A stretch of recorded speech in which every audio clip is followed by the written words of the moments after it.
Tawera Radio Tawera TV twagala kubaza mwena abagoberera ebintu byonna bifano ku Tawera Radio Tawera TV walero ene program tubera nga tusinkana abakulembeze baffe wano mu UAE era abenjawulo sawa zino ndino omu ku bakulembeze ba Ssaabasajja Kabaka atwala ebendo bendo lya Abu Dhabi omukulu Ismail Ssebugwawo njagala ababuuzeeko ate oluvannyuma tutandike program yaffe y'olunaku luno olwaleero. Ssebo ow'ekitiibwa buuza ku bantu.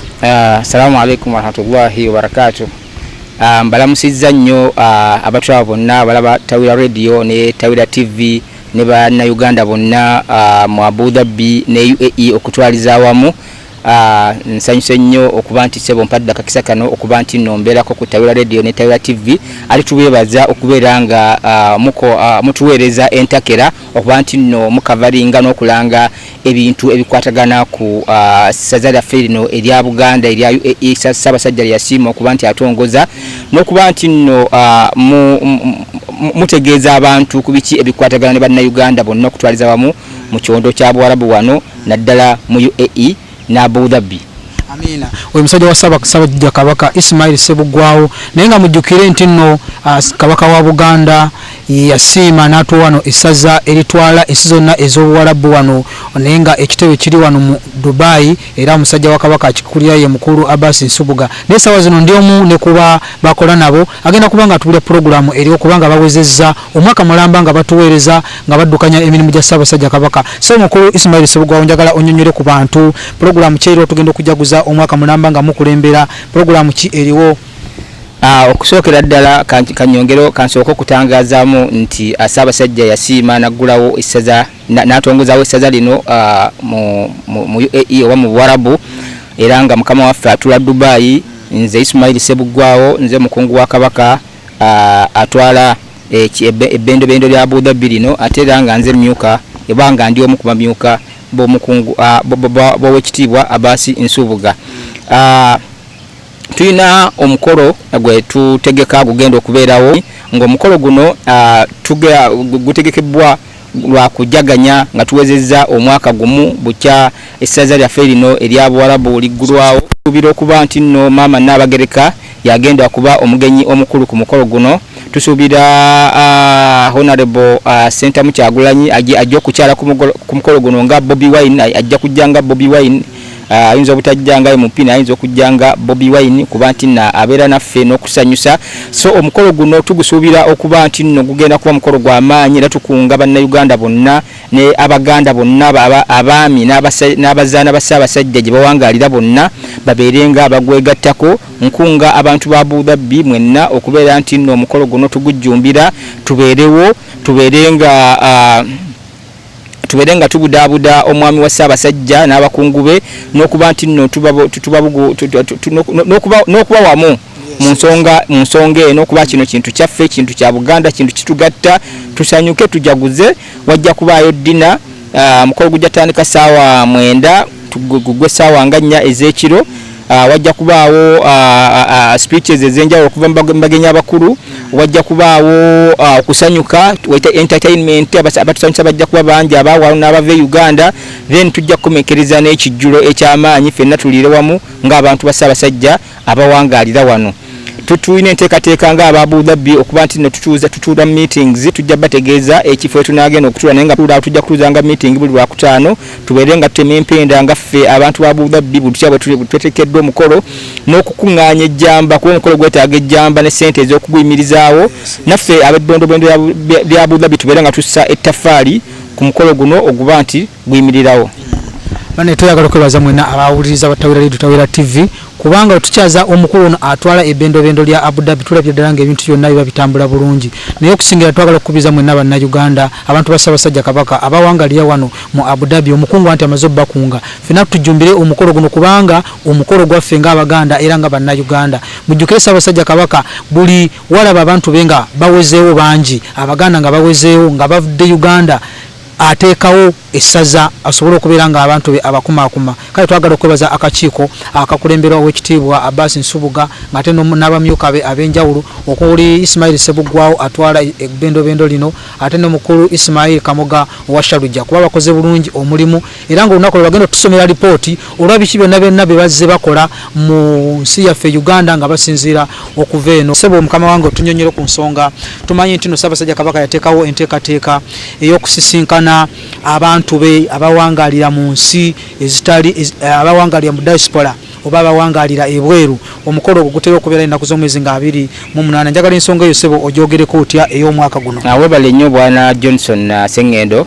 Ensonga ya Buganda kwe kwaffe omukolo ogwo baguyita Buganda kwe kwaffe Ssaabasajja yagutandikawo okubeera nti awa abantu bawangalira ebweru webweru wa Buganda ne bweru wa Uganda omukisa okubeera nti bamusisinkana abeerenga abamitingako alyeko nabo ayogereko nabo amanye ebizibu byabwe amanye asanyukeko nabo. So omukolo ogwo gubeerayo nga 28 Desemba mu Lubiri Emmengo buli mwaka. Omukolo ogwo Ssaabasajja asinkanako abantu be bonna tewali ganti nobono anti oba bakaki oba bano bakulembeze bamasaza ag'enjawulo wala abantu be bonna abawangalira ebweru wa Uganda oba mu diaspora.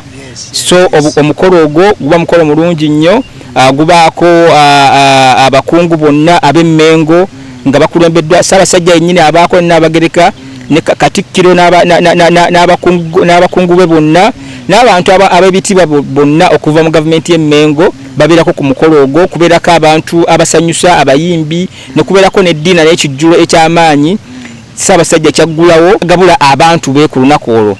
Omukolo ogwo gwa $5 buli muntu okubeera nga akola ki ng'agubeerako. Essente zino ziyambako mu nteekateeka kuba mukolo gw'amaanyi kijjulo kiba ky'amaanyi kubeerako abasanyusa abantu. So $5 buli mutwe omuntu yenna aba alina okugula tiketi nga tannaba kugenda $5 kati wano tulina enteekateeka batusindikidde tiketi ezo weeziri wano mu UAE wano mu Abu Dhabi bw'oba ojagala ontuukirira ate mu Dubai era omukungu wa Ssaabasajja owe Dubai omwami wa Ssaabasajja Abbas Nsubuga n'abakungu abalala okuli Umar Bakasambe ne Sharja omukungu Ismail Kamoga tiketi ezo bazirina eza omukolo ogwo. Bw'obanga osazeewo ojjugula Uganda ogenda ku Bulange Emmengo tiketi ezo gyeziri olina ojjugula ng'ennaku z'omwezi tezinnawera 26 obeerenga ogifuna oweetabe ku mukolo ogwo. Badde naye asiibula abantu era n'akalowoozo konna koyina okulekerayo abantu.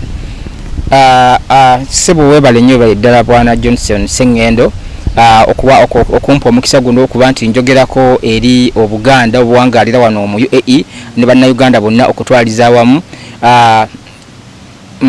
Mbakubiriza bannayuganda bannange ne baganda bannange tubeere nga twetaba mu nsonga ezikwatagana ku nsi yaffe ezikwatagana ku Buganda nezikwatagana ku Uganda okutwaliza awamu. Bannayuganda bannange abawangalira mu Abu Dhabi kuba Ssebo nga bw'okimanyi Bwana Johnson nti era nze chairman wa bannayuganda wano mu Abu Dhabi mbakuutira okuba nti nno tubeera bampisa kuba nti twagala nnyo eggwanga lyaffe okuba nti mu kulyagala tulina kwolesa mpisa nnungi ku mirimu ne mu nsi muno mwe tuwangalira nakweyisa bulungi kugondera bakama baffe ate n'okubeera nga tuyamba bannaffe betwaleka ewaka tusevinga akasente twejalabya nnyo na ssente tubeere nga tusevinga akasente kaffe ke tukoze kasobole okukola ki okuyamba abantu baffe naffe okwekulaakulanya nga tuzze wabula tetulya buli wala akasente ako tubeere nga tukasevinga tubeere nga ati tuva ku level gye twajjirako wano ng'ate tudda ku level endala. Mwebale nnyo mwebalire ddala. Ssaabasajja Kabaka awangaale. Doze ensonga ezo namuziwulidde bw'obeera ng'ogenda kugenda Uganda Desemba nga nyogenda mumalira kale tukusaba ogende okyakaleko osanyukeko ne Ssaabasajja Kabaka. Kiba kirungi nnyo okulaba ku mutanda ng'ali awo nga naawe oli awo kyekiseera kino kyokka ky'osobola okufuna gwali mu diaspora ali mu nsi etali yo ogenda okusingana ku Ssaabasajja Kabaka. Tukubakunga mwenna bannayuganda abantu ba Ssaabasajja Kabaka okubeerayo Emmengo ennaku z'omwezi nga 28 $50 abakulu ate n'abato 25. Tubagala nnyo mubaleko kumira ku mukutu guno. Tawira Radio Tawira TV n'okusingira twagala okwebaza akakiiko akatwala bannayuganda wano mu UAE mutukoledde omulimu mulungi nnyo ate n'okwebaza embassy ya Uganda olw'omulimu omulungi gwekolanga esobodde okuyamba abantu abamu mu nsonga ez'enjawulo ddala mu pulogulaamu eno eya Amnesty egenda mu maaso. Tubagala nnyo mubeere mulungi. Mbadde n'omukungu Ismail Ssebuggwawo ne pulogulaamu gye bayita manya omukulembezeewo wano mu UAE naddala eri ku ludda lwa bannayuganda abawangale wano mu UAE. Mbeere bulungi, mweraba.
You're